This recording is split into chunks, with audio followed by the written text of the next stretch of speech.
Hello everyone, we are going to once again check a very interesting project. This project is used to detect the water level in the water tank. When the water level reaches to a certain level, it will turn off the motor, and when the water level in a tank drops to a certain level, then it will turn on the motor again. So let's have a chat with the students and we will check it out that how this project is working. हमारा आज का project जो है वो water level detector through PLC है। इसमें हम हमारे साथ जब टैंक फुल हो जाए तो हम अभी बनाते हैं ये मशीन जो है या जो सप्लाई है ये ऑफ हो जाए। हमारे साथ ये डीसी मोटर लगा है, ये हमारे पास एसी मोटर है, एसी सप्लाई है। इसको हमने थ्रू पीएलसी कंट्रोल किया है, रिले कंट्रोल किया जी सर। हमारे पास ये टैंक में सेंसर लगा है, ये जब सेंस करता है तो पीएलसी को आता है, पीएलसी जो है फिर रिले को देता है, रिले जो है हमारे साथ ये मोटर ये लाइट जो है ये कंट्रोल करते हैं।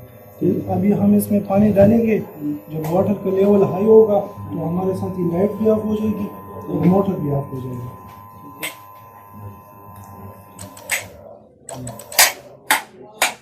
जब इसका लेवल हाई हुआ तो जब लेवल हाई हो गया तो मोटर भी ऑफ हो गया। ये हमारे साथ एसी मोटर हो गया, तो ये हमारे साथ डीसी मोटर हो गया। इन दोनों को हमने पीएलसी के जरिए कंट्रोल किया। इसके साथ लाइट भी है, इसके साथ ही लाइट भी है।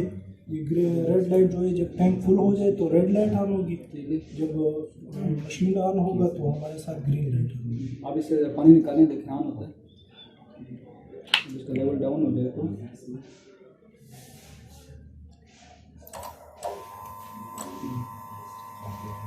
जैसे इससे पानी निकाला तो पानी निकल गए तो कम हो गया, इंडिकेशन फ्लो हो रहा है, इंडिकेशन में ग्रीन लाइट ऑन ग्रीन है। उसको हम वाटर लेवल के लिए भी इस्तेमाल कर सकते हैं, स्विमिंग पूल में जो है पानी के लेवल के लिए भी इस्तेमाल कर सकते हैं। इसके अलावा ऑयल टैंकर्स वगैरह में उसमें भी इस्तेमाल, गेजिंग के लिए भी इस्तेमाल कर सकते हैं और ऑयल की जो लेवल है उसके लिए भी इस्तेमाल कर सकते हैं। आपने कंप्यूटर ऑन नहीं किया सर?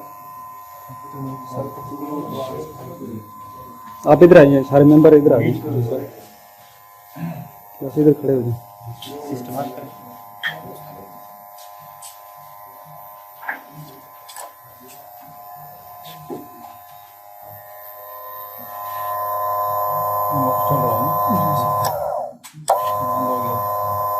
जब लेवल पूरा हो जाए तो इसमें ऑफ हो जाएगा, दोनों इंडिकेशन और रेड लाइट को करेगा। जब कम हो जाए, लेवल कम हो जाएगा तो ऑन होगा।